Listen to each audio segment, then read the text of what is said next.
All right, and we are back. Ladies and gentlemen, it's an absolute honor to sit down with my friend, Michael Kephart. Welcome to the podcast, my friend.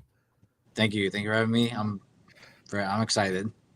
Listen, it's an absolute honor to have you on. We have a little issue right here with Facebook. Man, I've been having this issue with Facebook here sometimes, but hang on, let me fix this real quick. Boom, save changes, and yeah, we will be live on Facebook here. Yeah, we're live on Facebook now. So sorry for the yeah.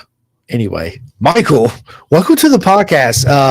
Real quick, before we get into this, your whole journey and story, and I get to pick your brain first and foremost. It's an honor to have you on, my friend.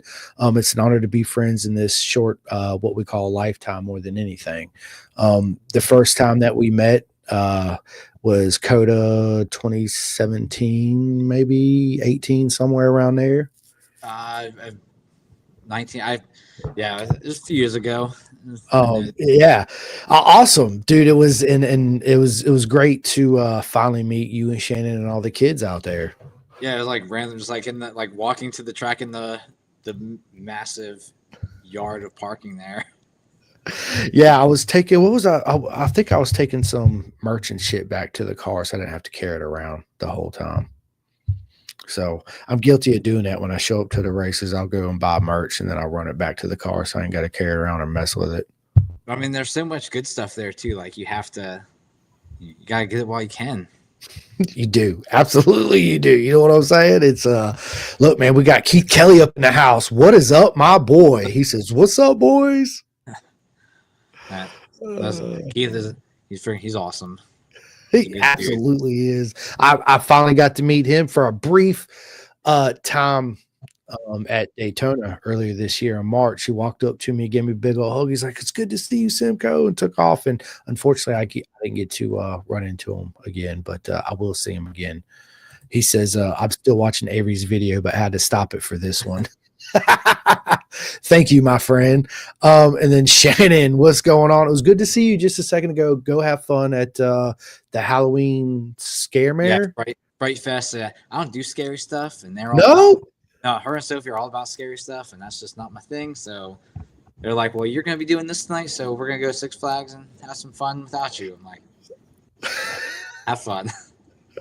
Man, I love horror flicks. So actually, I'm in the middle of watching that Ed Gein thing on Netflix. So yeah, I like absolutely horror flicks is where it's at. Love Halloween. But anyway, Michael, as I asked all my friends, bro, you got to tell us your journey. Where did it all start for you on those beautiful twos?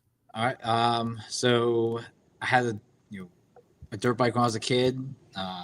Said it was a little RM60 that me and my dad built, and I said bore it out a little bit. Only had it for a little bit of time. Said money got a little tight. That thing had to go. But I've always loved bikes and four wheeler, anything with an engine. I was all about it. My cousins. So I grew up outside of Lancaster, Pennsylvania, and we didn't have a lot of room for riding. But all my family's from Central Pennsylvania, so when I go up there for the summer times, they all had four wheelers and stuff. So I kind of, that's where I learned to do a clutch and all that, and ran my cousin over a couple times, but we got it eventually a little bit. And my mom just she wasn't into motorsports or anything, so I think she kind of tried hard not to keep me out of it. Didn't work very well, but so fast forward, graduated high school, and I bought my first bike. It was a Suzuki Bandit 400, which love it. If anybody has access to one and wants to sell it, I've been looking for one for ever since I got rid of it. I joined the military, didn't have a lot of money, ended up in England and needed a car. Only way they would ship my car was if it was paid off. To pay off the car, I had to sell the bike. So that went away, but I spent 3 years over there, ended up in Phoenix, Arizona, and then it got borderline obsession, I guess, because I was back in the US for maybe 2 days, ended up at a dealership and bought a brand new 07 R1, and it just went downhill from there, uphill, I guess, however you want to describe it like, rode. That's all I had, so I rode it everywhere. I ended up with 40,000 miles on that bike. I rode it to El Paso. I rode it to LA. Like I rode that thing every monsoon season. It didn't matter. I was on that thing like every single day. Then a lot of guys that I worked with rode, so we started riding. Um, got into like rode South Mountain. We'd do 89, 89A up in like up in the mountains up in northern Arizona. Had a blast with that. Really got into motorcycle racing and watching it. And then in 2009, my buddy Mac took me to a track day, and that was over. I was like, this is what I want to do. Like, I want to do this as much as I possibly can. So I get out of the military. My ex-wife joins the military. We end up in Texas, in San Antonio. She did not think the track was very important and didn't like it nearly as much as I did. So, didn't ride a ton. Ended up, so the bike I still have, Spitfire back there with the yellow tank. So I got that bike. She was pregnant with Sophie, and I was working at Target at the time. Like I'd go in like 4:00 in the morning and unload the truck and stock the shelves and all that. And just kind of something to as a job. And she liked the Fruity Dino bites, like not Fruity Pebbles. She likes the Fruity Dino bites. So I brought a big huge bag of those home, and she was like, "Oh my god, like let's go buy you a bike." So like that was the first. It was 2011, so the 675R had just come out, and I didn't even really know a whole lot about it. I was dead set. I wanted an R1 or an R6, but I was working at a shop before that, and I rode an R6 on the street for a test ride, and I was like, I didn't like it. I was like, this thing, what's the hype on this bike? I don't get it. Like, it's terrible. And then I realized, that bike you have to ride, as hard as you possibly can all the time. I didn't want a Honda, didn't want a Kawasaki, didn't want a Suzuki. So I was like, that came out and had the Olin suspension and the pretty pearl white tank, and I fell in love. So, got that bike, and didn't know anybody in Texas, just kind of started riding around. Met some really good guys out there. Ended up back at a dealership, worked there for a while, and then I did. So between my first track day and my second track day, it's probably like 4 years. Like it was forever. And then it was at a little track called Harris Hill Raceway in San Marcos, Texas. Did that, and then it was probably another like 2 years before I went again. And the only reason I really started getting to go back to the track again was I ended up leaving like I was at a big dealership that sold like all big Ford Japanese and Can-Am, Polaris, like all, one of those huge multi-line dealers. Left that to go to a European dealership. So Ducati, like all the big name European brands.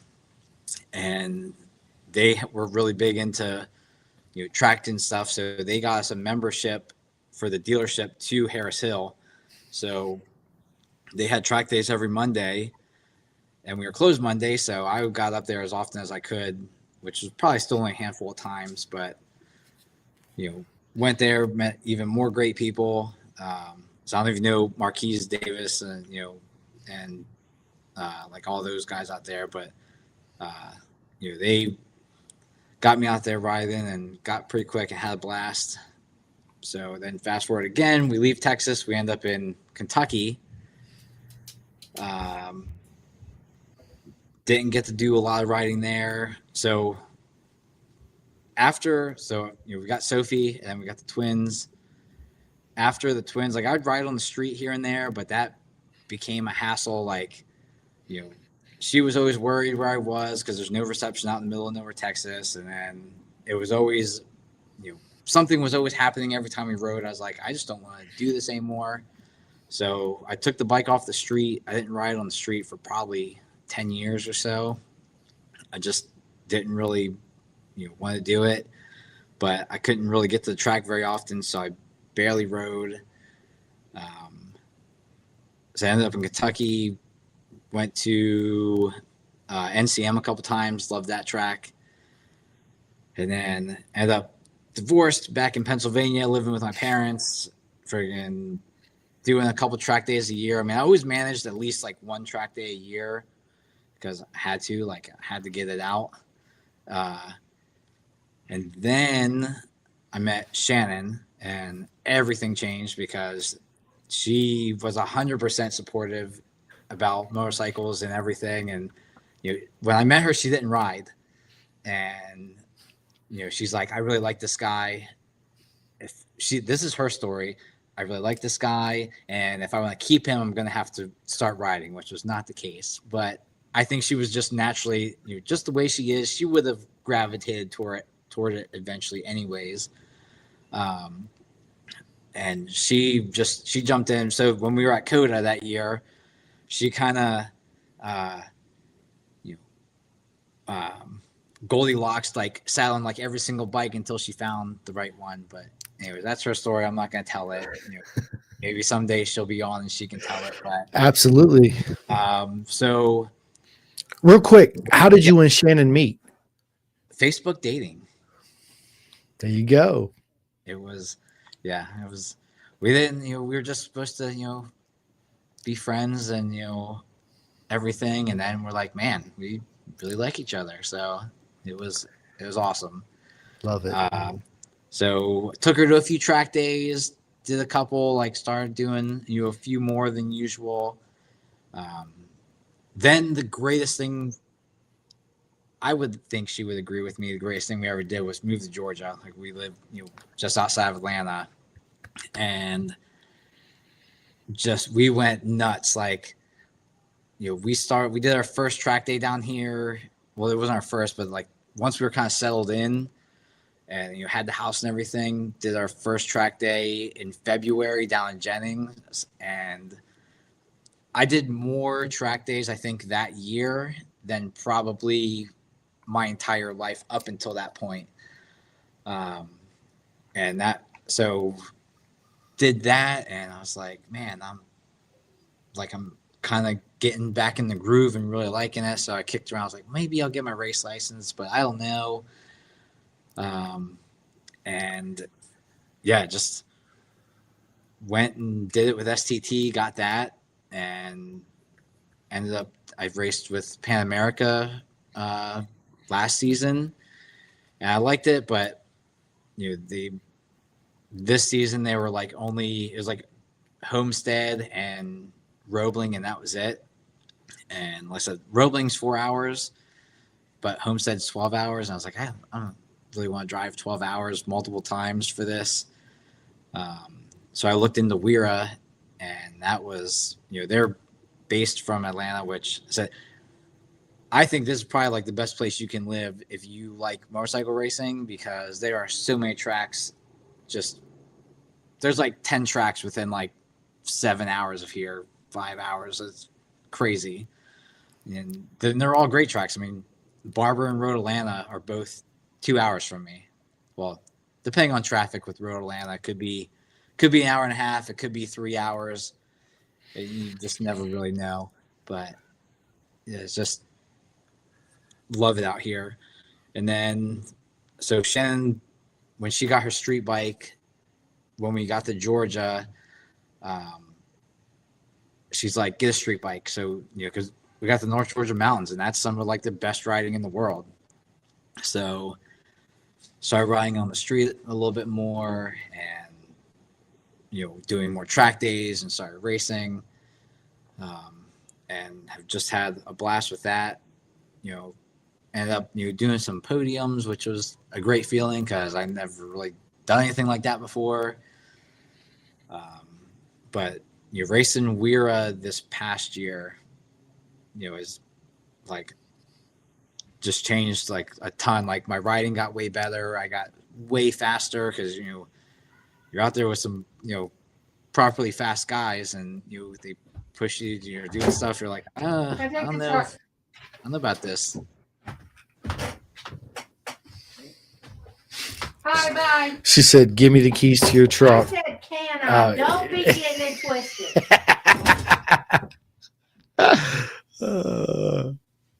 But yeah, so it's like that's how like I got into racing, and then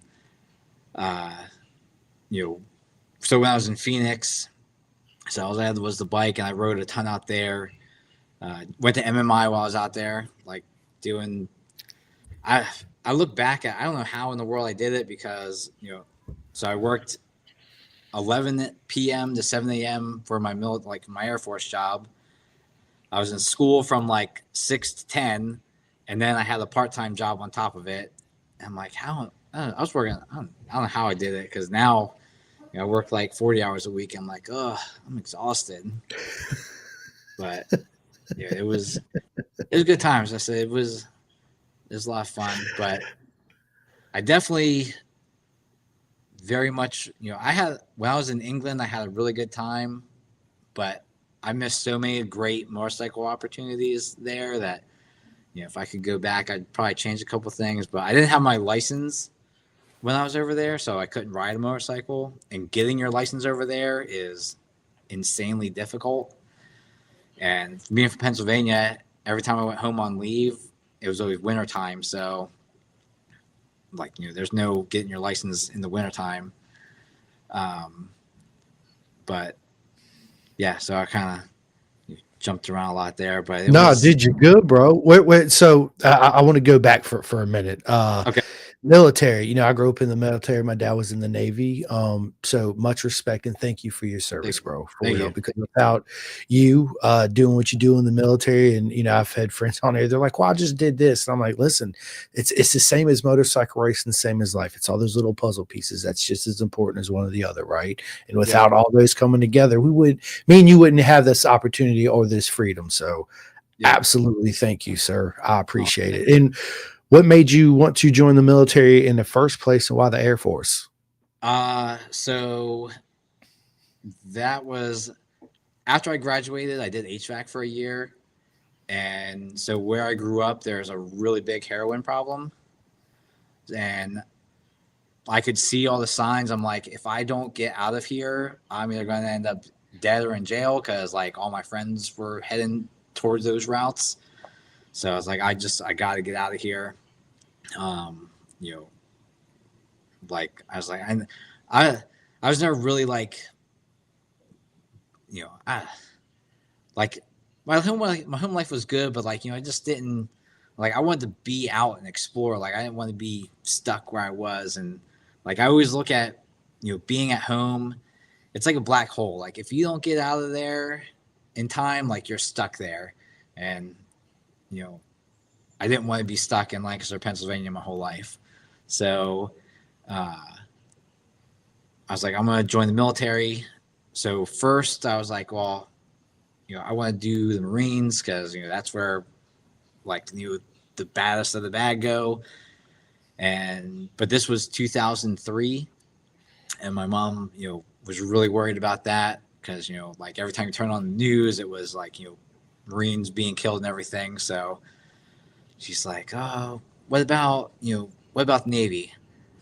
I can't do the Navy. I don't like open water. I don't like the water. I don't like boats. I was like, there's no way I'm going to handle that.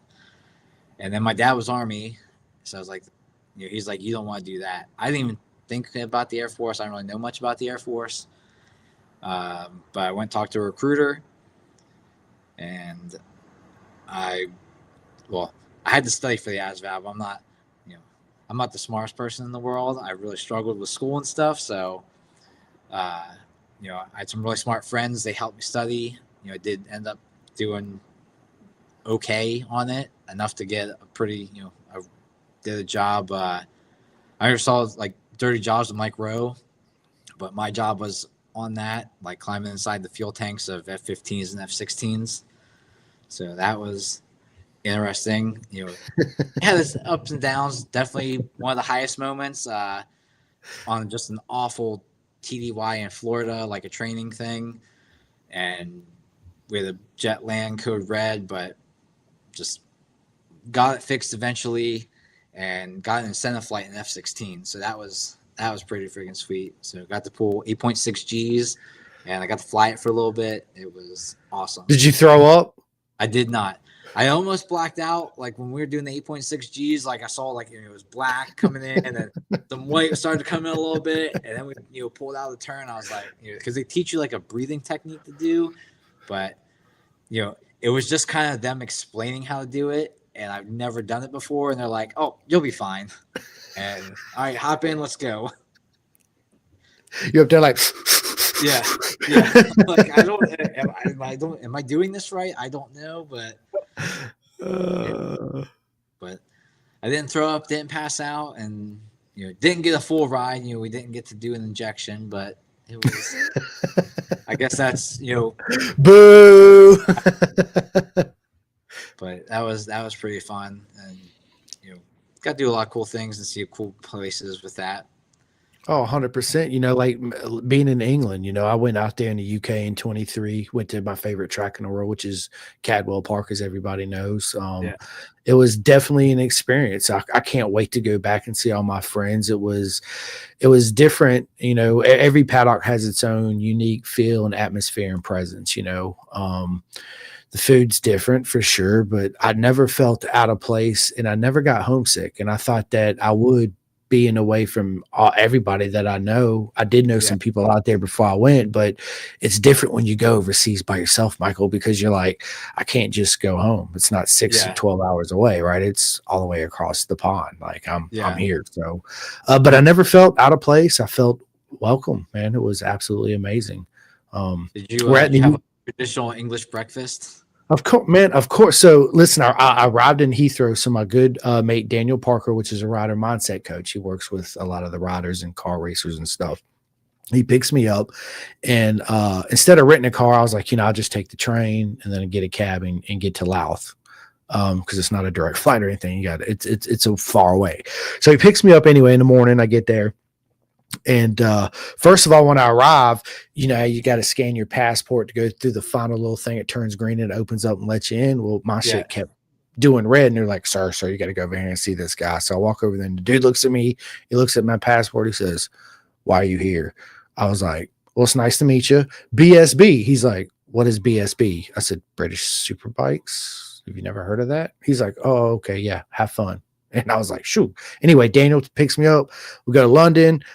Proper English breakfast. We sit down. He's like, hey, you want to try black pudding? And I'm thinking myself, I'm from America like you, right? Like pudding, or black pudding. I'm like, yeah, sure. I'd love to try some black pudding. Bring me this disc, right? Looks like it has peanuts and like oats in it. And I'm looking at it, and I was like, what the hell is this? He said, that's black pudding. And I was like, okay. So I take this bite. I get about 3 chews in it, and I immediately spit it out and look at him and was like, bro, that's the most disgusting shit I've ever tried in my life. Did you try it? I did not. I'm not a foodie. I'm very plain and simple with food. So, bro, you should have tried it. Oh man, I struggled over there. Like, like every time we go anywhere, and like we end up at a pub for breakfast, and I'm like, like you order what you want, and you have an idea in your head what it's going to be because you're being from America, and then you get there and you're like, what is this? Like, this is not what I ordered. But then they got beans on there with a thing of ketchup, and you're like, this is, I don't know about all this. But so luckily on base we had a Burger King and a Taco Bell and Popeyes. So oh man, dude, listen, I tried almost anything I could while I was out there. It was proper fish and chips, which that was the best shit I had out there for sure. Buddy of mine, Malcolm Shorter, big shout out to him. He's a photographer, and he'd pick me up and take me to Cadwell every day. And so he's like, I'm gonna take you by my buddy's business in downtown Louth. He owns a fish and chips, and went there and had the mushy peas and the curry sauce with it. And I never forget it. We was in there, and it was probably, I don't know, 8, 9 people in there. I'm closing my eyes to visualize it. And the girl comes up and she's like, what would you like to have? And I'm like, fish and chips for sure, and some squishy peas, right? And everybody starts laughing at me. They're like, "It's mushy peas." I was like, "Sorry, I'm American. It's mushy peas, please." And the curry sauce for sure. The pizza was okay. It seems like a lot of their food is they don't really use a whole lot of seasoning, right? Yeah. Their breakfast, of course, it's potatoes and beans and sausage, but their sausage is big and their bacon's like this wide. Yeah. Ate a lot of Indian food over there too, because they had Yeah, their Indian food's good. Yeah, it I was had that too. amazing. Yep. Yeah, absolutely big fan of Indian food. And their gummies, man. Their freaking gummies are the best in the world. I don't know. I'm a Haribo gummy bear guy, so I used to be until I had the gummies over there, bro. And it just Yeah. matter of fact, dude, I brought a shit ton of gummies back with me. They looked at me, they're like, Sweet Tooth. I was like, dude, you guys never had these. You got to try them. They're fucking amazing. Brought a couple bottles back of some Peter Hickman rum too, which is really good. The bottle somewhere might be in my other room. Yeah, dude, UK was it was a proper mega time for sure. Different, but yeah, can't wait to go back, man. Where at in the UK did you stay? So I was at REF Lake and Heath, which is like 30 minutes outside of Cambridge. We're like an hour and a half ish, like northeast of London. What was the name of that town we used to always go to? It was really big with horses. Like they bred like horses for racing there. Sherby or whatever it is. No, Norwich. Norwich. Like we were yeah. like real close to Norwich, or that was maybe it's a different place. I know we were close to Norwich. It was so long ago, and then but I had a good time. Like went down to like Newquay Beach, down like the south, like southern tip, and yeah, just tried to enjoy like my last year there. I actually got out and like traveled more. The first 2 years I was having way too much fun partying and like doing dumb stuff, but it was a good time. So we had fun. Yeah, dude, it's dude, you didn't go to any BSB tracks was you out there? You didn't go to no races or nothing? I didn't. Like I said, a bunch of guys I worked with rode, but bro, it wasn't even like on my radar. Like, dude, they're like throw a stone and you're gonna hit a racetrack, but facts. I was way more into like cars at that time, and like I went to like because this was like prime Fast and the Furious era, like who souped up cars and all that stuff, and they got some amazing cars over there that we are finally starting to be able to get over here. Same with bikes. Yeah, so it was for sure. Absolutely. Listen, I want to get to a couple of these comments real quick. So we got Elisa Cunningham. What is up? She says, "What's up, my guys? You." And then we got Andrew. What is up, bro? He says, "Who's this fool?" He's a funny guy. Funny guy. He also says, "Looks like someone who wants to do a valve check on my RSV4. Bring it to Barber." There you go. Bring it to Barber with you. And then he also says, "American hero." Absolutely. And PA is definitely a trap. Get out while you can. Yeah. I went down to Pennsylvania to Carnes Performance to buy my son his dirt bike last year for Christmas. Which is a good point to say. Yeah, listen, if anybody needs anything motorcycle related at all, dude, buy from the industry. Don't order that shit off of Amazon or Walmart or any of that bullshit. It's important. So keep it in the industry, people. If you need some, you can reach out to me or Michael. Trust me, we know everyone, so we can point you in the whole definitely right direction. And I want to talk a little bit about MMI, bro, because I'm an MMI graduate. I got some of my certificates actually right here on my wall. I'm looking at them. Out of high school, I grew up riding, my friends' dirt bikes. They showed me, little bits and pieces. I was always mechanically inclined anyway. Bought my first street bike in high school, took it to a local dealership where I bought it from, saved up my money, got, the pipe, the header, the ignition advancer, blah, blah, blah, blah, blah. They couldn't get it together running. So I went and picked it up, did it myself, ordered the shop manual. Dad said, you can't stay here forever. You got to do something. I said, I want to go to MMI. But back then you actually had to take an aptitude test to get in. So did you have to take an aptitude test to get in? I don't think I did.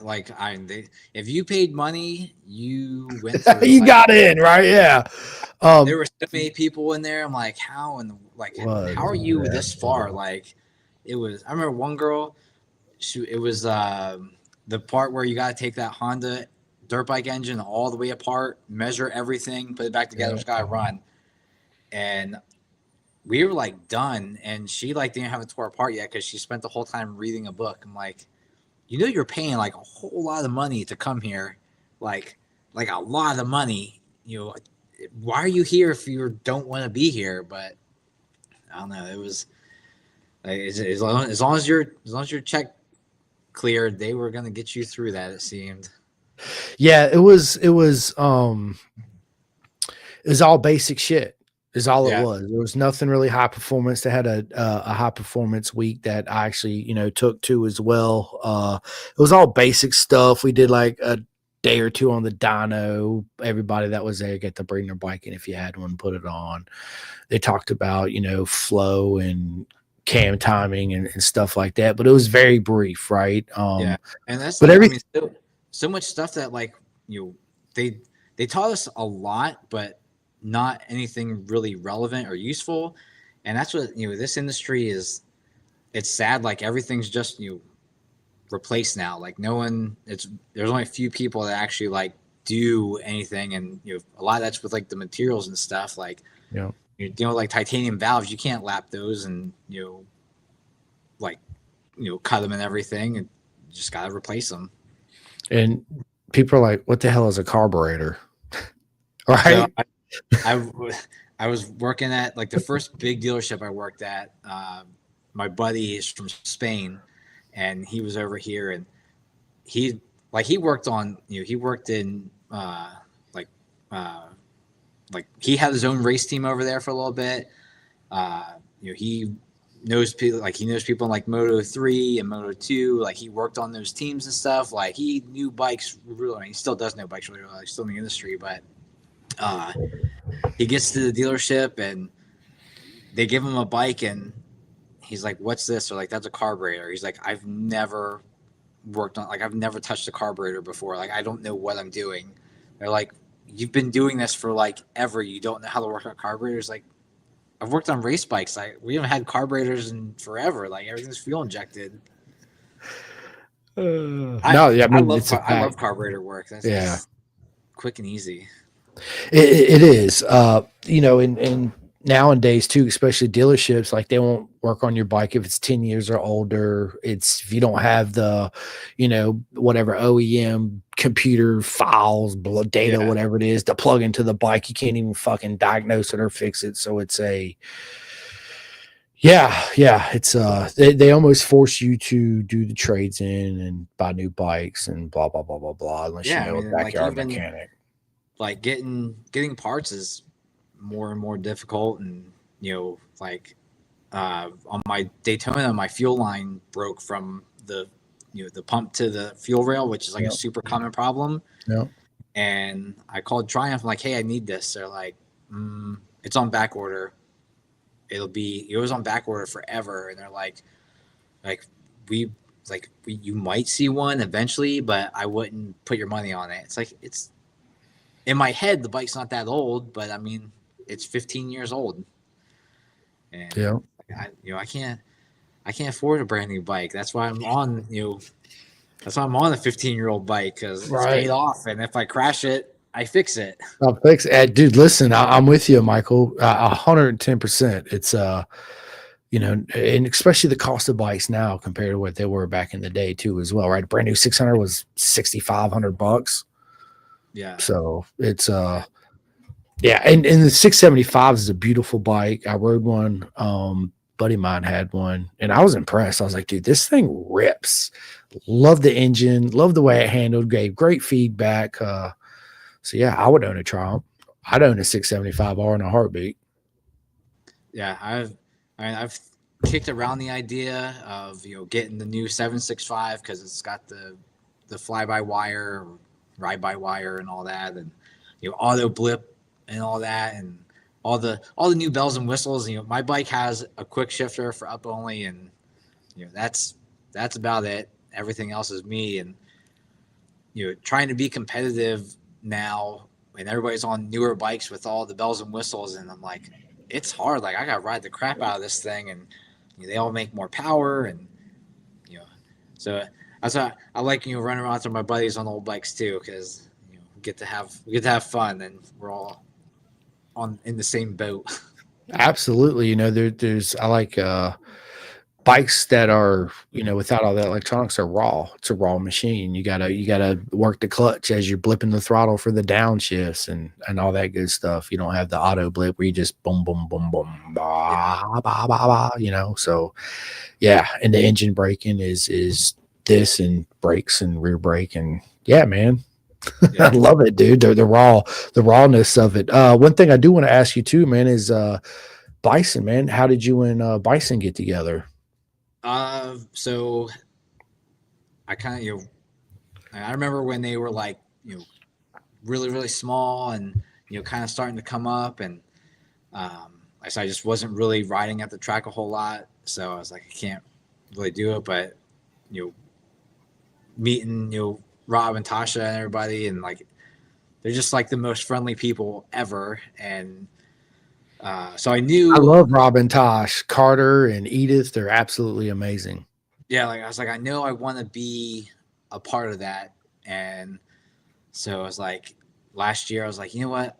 I'm gonna do try for an ambassadorship, and it's like, see what happens. And got it, and got my custom suit, and I love it. Actually, I got it because Shannon got one, and I was super jealous. It was amazing. I was like, I have to have one of these now. Like, I can't not have one.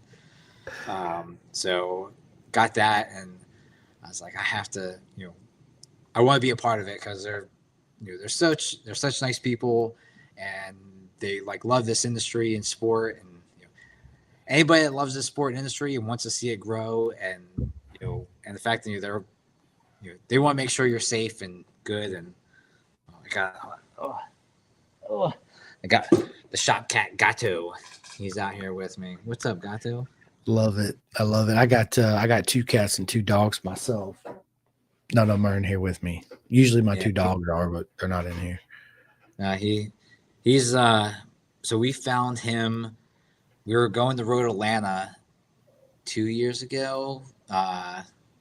2 years ago, and we're walking down the stairs of our back porch, and Sophie's like, I hear cats meowing, and like underneath our back porch, there's a shed, and there was a mama cat with like 4 kittens in there, and it was raining, and it was miserable, cold, and we're like, well, we can't do anything about this now because we gotta get to the track.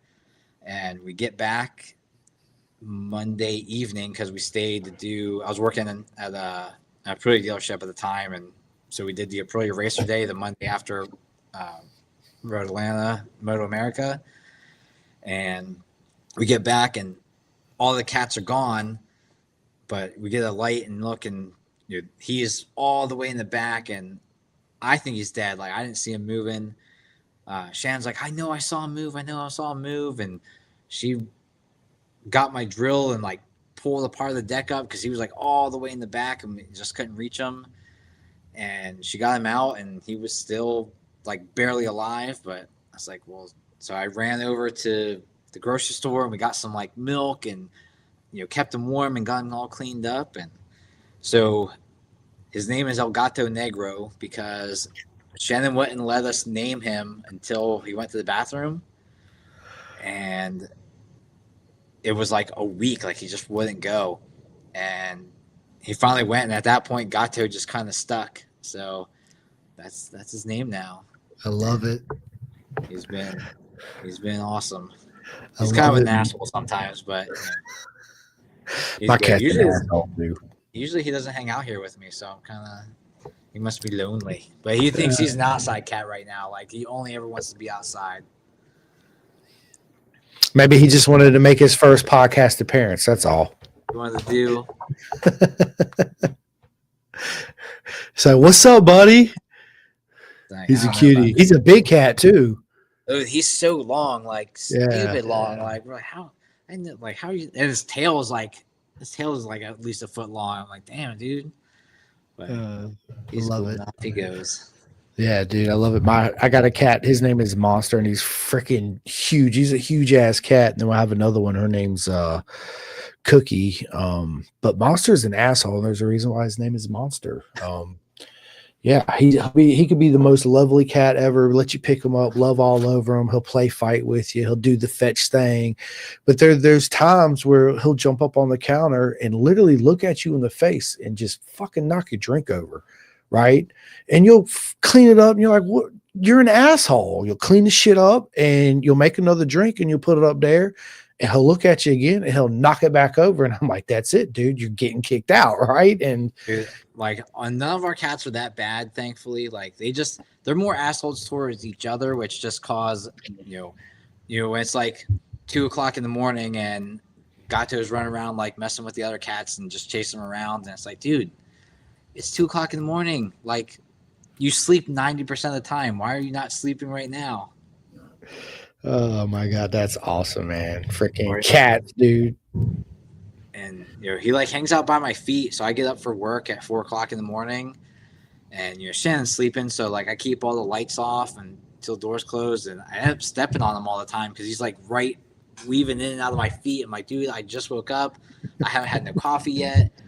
It's dark, you're black, like I can't see you, and then I just hear like him meow and run away. I'm like, sorry, dude, like you're walking underneath my feet, I can't help it. It sounds like my dog, Princess Fiona. She just turned a year old in September, and she's pretty much solid black. And when it's nighttime, you can't see her at all. She actually sleeps with us in the bed. I ain't had a dog sleep with me in the bed since my first dog, Honey, back when I was 19. So my wife was always like, "Ain't no dog ever gonna sleep with my dad in our bed." I bring Princess Fiona home. She's like, "Oh my god, she got to sleep in the bed with us." So yeah, she's absolutely right. But she's not a big dog at all. But she's very quiet. The only time she barks is either at my other dog or the cats. That's it. She don't bark at humans. She don't bark at traffic. She don't bark at nothing. Deer every once in a while. So it's hard to see her for sure. 110%. I've stepped on her quite a few times, but yeah, man. Listen, Michael, bro, you've had an awesome journey into club racing. It's everybody's got their own unique journey and perspective. I think it's absolutely amazing. Again, it's an honor to be friends. Let me ask you this: what advice would you give to people out there listening that wants to get into club racing and not do track days, or make that transition anyway? I would say just do it. I think a lot of myself included, like I was like, man, I don't know if I'm like fast enough or if I should, like because you don't want to. Nobody wants to not do well, but you got to start somewhere. So, I started my first race week, and I'm like, I don't expect anything. Like I don't know, like it was at Tally, and I'd only ever been there once before, and I only did like half the day because when I did the class, it rained all morning, so they just had us do the class in the morning, then ride in the afternoon. I mean, like I wasn't, I was still in intermediate, like I wasn't even in advanced yet. I'm like, I don't know, like I don't know if I'm fast enough. I don't want to get out there and just be like in everybody's way. But I just do it, like get out there, ride. Like I'm trying to talk Shannon to doing it because she's like, no. I'm like, do it. It's so much fun. Like it just, track days are a blast and I love them, but racing is just like a whole other level. Like it's, it gives a purpose to it. I mean, like track days have a purpose. Like it's to get better, become a better rider. Ideally to go faster and get faster. But I feel like there's only so much you can really learn at a track day, because track day they're teaching you, try and teach you like the perfect line. Well, in a race, sometimes you gotta get creative. So you have to learn to still go fast, and and it's like a little carrot dangling in front of you. So I would suggest you're gonna know when you're ready, but if you think you're ready, just do it. I mean, what's the worst thing? You're gonna go out there and you're gonna have a great time. And yeah, you could crash, but you could crash no matter what. It happens, but Just do it. just do it. Just do it. That's just do it, right? Just like Jason Bartlett, man, do the wear minis, right? I'm a huge fan of a mini bike racing anyway, because it teaches you so much more. And it's a cheap way to race. And you know what? At the end of the day, it's the most fun you ever have pretty much on two wheels anyway. Yeah, I want to do, there's a track like an hour and a half from here, like a go-kart track, and we got the little 110 semi-automatic, and I'm like, Sophie fits in my old gear now. I'm like, let's go do a 5-hour endurance race. Like, it'll be awesome. So I think her and Chandler are on board. We just have to find one that we can make it to. And it's cheap. Like, like a set of tires all year long, and the racing itself is affordable. So I'm like, It makes sense. It makes too much sense not to do it, right? So anybody listening to this, you should be doing it. If you're not doing it, what are you doing with your life? Put the PlayStation controller down and get on those little minis and let's have some fun for sure. Don't do it with the controller. Just get out there and do it. It's okay with the controllers. It's okay every once in a while, but you can learn some tracks that way. But get out there and ride. Have fun. That's what we do it for. That's it. Absolutely. Well, listen, we're approaching an hour on this, man. I want to transition and ask you a couple of questions so we get to know what you do away from the racing and turning wrenches. First question is I want to ask Michael is, man, tell us something we don't know about you at all. I mean, I'm a pretty open book, but I can ride a unicycle. Me too, bro. That's awesome. Yeah. Like the elementary school I went to, they taught us how to ride unicycles and juggle. Like I can juggle. I'm with it. Me and my buddies, man, back in high school, we used to get stoned to the bone, right? And I'd be over there just juggling, and my buddy would take a ball out and throw a ball in, or add 4 balls in, and I'd just be sitting there just toot. Yeah, that's good times, man, for sure. It's something like I want to start doing more, but it's like I just don't have time. I'm like, how much time does it take just to pick stuff up and start like just practicing again? What's your worst habit? Worst habit. I know if you don't answer, Shannon will. She's still listening. Well, so I stopped drinking Monsters for the most part. Like occasionally I'll pick one up if I'm like, if I'm hurting, but I tried to stop drinking them so many times and I kind of become an asshole. So, I mean, I definitely still need my caffeine, but I'm trying to get away from, all that and my eating. I'm terrible eating habits. Really? But you eat plain Jane. What is it, like chicken nuggets? And you what? I'm just kidding. I was going to say, I'm going to kick your ass. Did you hear what she just said? I just wrecked your car. Yeah. Ha. That's not even funny. That's messed up. Women. That's women. Anyway, I lost my train of thought with she wrecked my shit. Food. Yeah, food. So you just what is your typical go-to meal? So probably after here, I'm probably gonna order up some Domino's because it's so good and it's so like it's right across the street and it's cheap and cheapish, and that's like my Friday thing. I'm like, man, I want some pizza and I want some cheesy tots. Like, okay, I like it. So what kind of pizza do you get? Just plain pepperoni or? So typically, like I like like meat pizza and stuff. Like but Sophie only likes pepperoni. But I'll probably get stuffed crust because stuffed crust is where it's at. Yeah, I like it, man. My favorite pizza is a pizza margarita. That's just with like the big pieces of mozzarella, right? And like the Yep, red and sauce. the red sauce and some like fresh tomatoes and some Uh, basil or on top. yeah, Oh my basil. god, it's so good, dude. Shannon says Sophie says no. I saw grab a stuffed crust for when I get home. Yeah, he'll get his stuffed crust for sure. I love it, man. Of course. My son, he's a big Domino's guy too. I don't eat Little Caesars at all, so it's so bad. It's so horrible. Ugh. I don't Little Caesars. I can't mess with it. Like if it's like, I mean, I don't. It's edible. I feel like when it's hot and fresh and like right there, but pizza is supposed to be one of those things that you can eat like forever, and it's always good. But once their stuff is cold, it is terrible. Horrible. It's horrible. Even hot and ready, it's hot and disgusting. But yeah. Anyway, I listen to a lot of audio books. Do you do that too as well? Do you read or anything? So I was supposed to read a book for work, like a manager, like a book about like managing and stuff, and I haven't done it yet.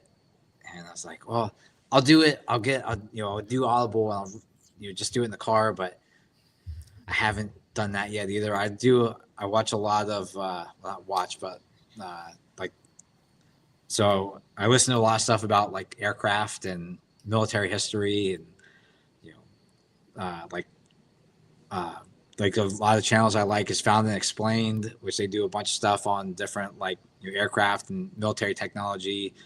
A lot of like Cold War, World War II, like just crazy off the wall stuff that they did back then. And the dark, it's like Dark Skies, Dark Seas, Dark Five. It's just all kinds of dark doctors, all kinds of crazy military stuff. So that's typically what, if I'm in the car, I'll put that on and not the book I'm supposed to be reading, which if you're listening, I'm going to do it and I will get it done before the end of the year. Oh my god, I love it. We got Matt Hall. What is up, bro? I ain't heard from you in a minute. He says, "What's up, losers?" I love Matt, dude. He's awesome. Matt's such a character. RC-51 guys are the best. Dude, I got an RC-51, man. I freaking love it. It's been a dream bike of mine for a long time. The motor, my 848 blew, and I saved up the money to get the motor fixed. And yeah, since I had the money, and I was like, man, I always want an RC-51. Let me take a look, see if there's any around. And yeah, scooped one up instead of replacing the motor. So yeah, I love my 51. I ain't rode it in a while, but I just had 3 in here. I put back to like all original for the guy. I think the one with the highest mileage was like, I think it was like 4,000-ish miles on it, and they were all Nicky Hayden editions. And he doesn't even ride them. They're in his dining room. lucky guy. Lucky guy. Do you tell me this? What's one superpower you wish you had? Flight. Yeah, that'd be awesome. I'd like to teleport. Yeah. Yeah, because I could be like, Michael, I'll be there. We'll do a live podcast. Boom. I'm sitting in the garage right there next to you. That would be very handy for you. How much traveling you do, just to boom there. Yeah, right. And then I could go to. When you teleport, are you able to bring your bike with you? Yeah, I can bring whatever I'm touching and holding. Okay. So I can put it all in a pile and just lay on top of it and just boom, I'm there. Then I got my leather. I put my leathers on, got my suitcase, my bike, anything I touch, even with my toes, I could just do all kinds of cool stuff and get it done. Man. What's the twister? Just twister it up, have everything there you need. As much as I could hold on to. Let's go. Let's get it in. I love it. Do you watch any other type of sports like basketball, baseball, football? No. Love it. Unless it's got an engine or something, it goes fast. Like I'm not really into sports. Like I played the cross game, that was fun. Going to hockey is always fun, but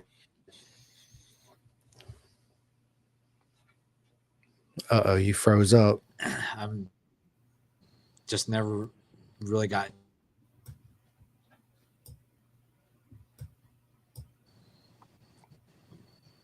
Hello. Are you there? Can you hear me? Yeah. Yeah. Oh, I can hear okay. you. All right, there you are. Now he's back. You froze up there for a second. Last thing I heard was hockey or lacrosse, I think. I played a little bit of lacrosse in high school, and I said hockey's always a good time to go Okay. to. Yep. But yeah, never really got big in the sports. Yeah. Dude, I'm with you on that. What's your go-to karaoke song? Sir Mix-a-Lot, Baby's Got Back. I love it, dude. Me and my wife sing that shit too. Baby's got back. Yeah. That's Freaking awesome. yeah. So you can't go wrong with that one.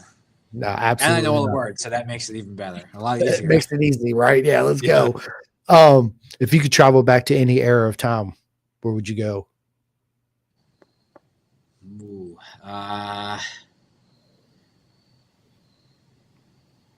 man, I don't know. There's some maybe like the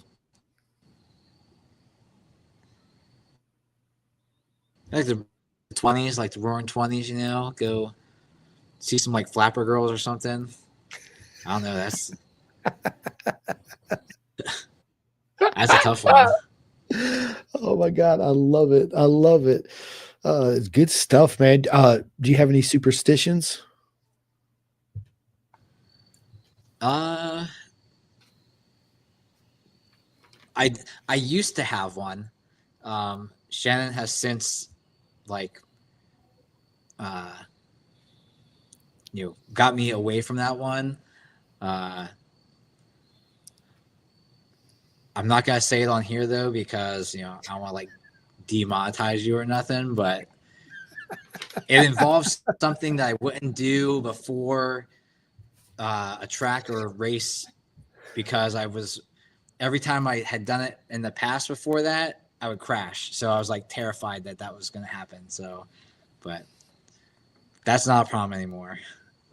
I love it. Okay. Oh, dude, that's freaking awesome. So what's one skill you wish you had?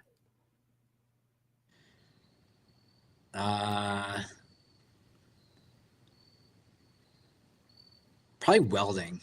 Like I got to weld a little bit for my job, but I'm not really good at it. Like I just kind of, glob stuff together. I mean, hope it sticks, but that's something like I wish I could do like well at it and be able to like do exhaust and all kinds of cool stuff, frames, all that fancy stuff. But yeah, it's not. That's like it's an art form, man. Like It welding, that's is. Welding, painting, all that. It's absolutely an art form. Well, listen, Michael, we're approaching up on an hour of this, man. It's been an absolutely proper mega time to sit down and have this conversation. We will definitely do this again in the future. And would love to get Shannon on too here as well. So I can sit down and pick her brain and we can make fun of you at the same time. I think she'd like that. She likes making fun. I'm just joking with you, man. Anyway, dude, listen, and I meant what I say, man. It's an honor to be friends in this lifetime, for real, Michael. No, Forget the definitely, man. podcast, forget all that. It really is. And thank you so much for you and Shannon and all the kids for all the love and support.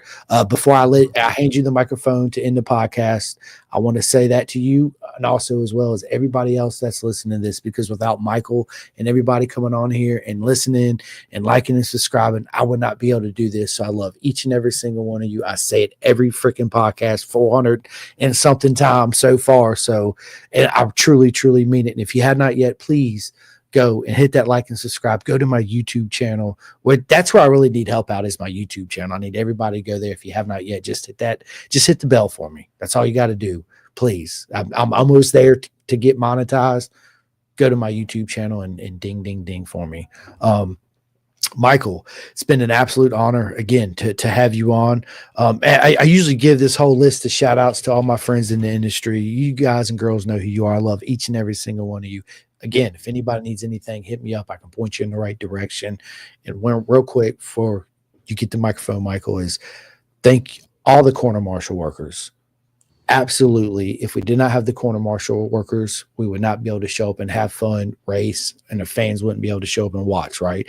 And that's car racing and everything. Whatever corner marshal working you do, thank you so much. Without you and the air fence, right? So roadracingworld.com. I need everybody to go there and donate to the air fence. It's imperative that we have that too as well.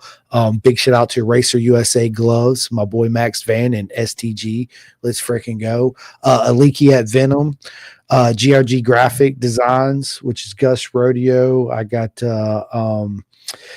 64 Degree Racing, my boy Tate, SFL Mini GP, RD Racing, TST Industries, Stick Boy Racing, CW Moto, Truth Be Told, Superbike Supply. I mean, the list goes on and on. I'd be on here for another 10 minutes giving all my friends a shout out. But again, you know who you are. It's nothing but love. And Matt Hall, you are absolutely right. 51 for life. So anyway, Michael, do you have any merch for sale or anything cool, t-shirts you're going to be putting out? Tell everybody where they can find you on social media. And more importantly, tell everybody at the next track day or next club race event you're going to be at so they can come up and say hi and get a picture and all that cool stuff. All right, yeah, so Michael Kephart on Facebook, Twisty Rider on Instagram, then the MK Motorworks page for for the shop. Not really much merch right now, so Shannon's been tinkering around with some shirts and stuff. We gave away some shirts and like 2 hours of labor at the STT Girls Track Day.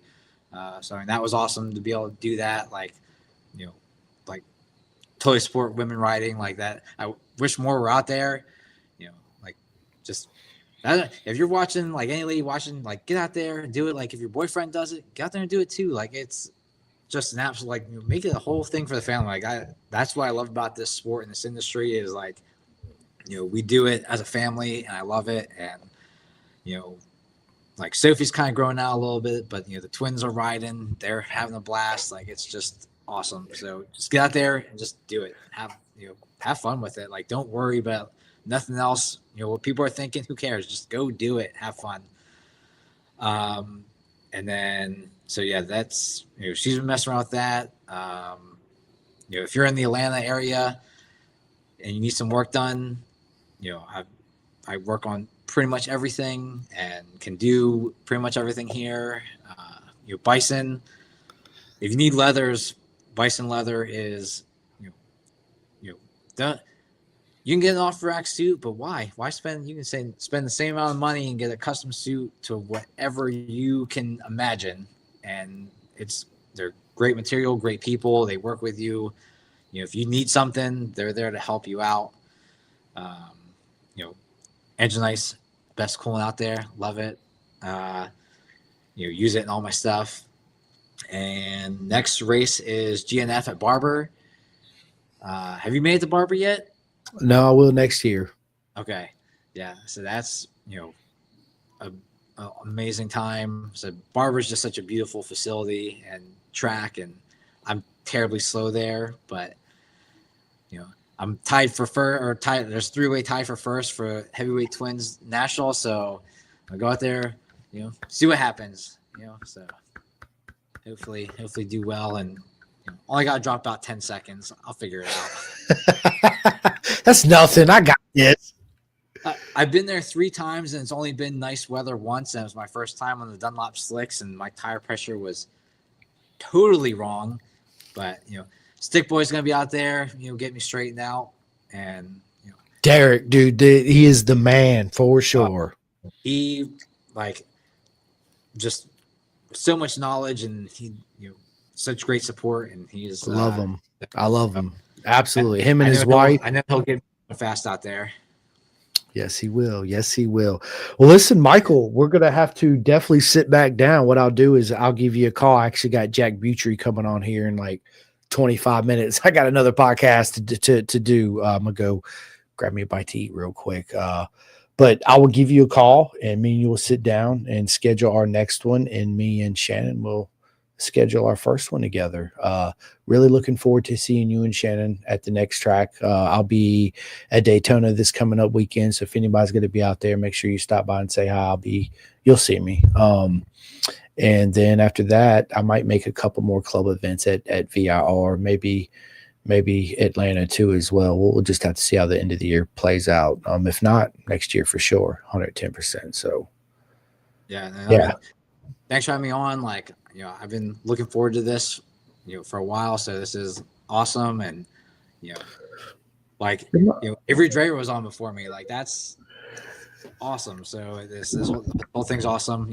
Like, subscribe, follow Chris. He's the best. So thank you, my friend. Thank you so much. But yeah, Michael, it's been an absolute honor, man. For real. This episode will be out on Spotify, and probably before I sit down with Jack here in about 15 minutes, it'll be out everywhere. So I'll tag you on social media and all that stuff. If I don't have the opportunity to tag you on social media before me and Jack go live, I'll do it as soon as me and Jack gets off, because I'll be doing his too as well. So again, Michael, listen, seriously, without you and everybody, I really mean that from the bottom of my heart coming on here, I would not be able to do this. And thank you so much for your time. It's been an absolute honor to have you on, my friend. And just as excited as you was to come on, trust me, I was even more excited to have you on, right? And that's why I asked you when I seen you at Atlanta. I was like, bro, when you coming on my podcast?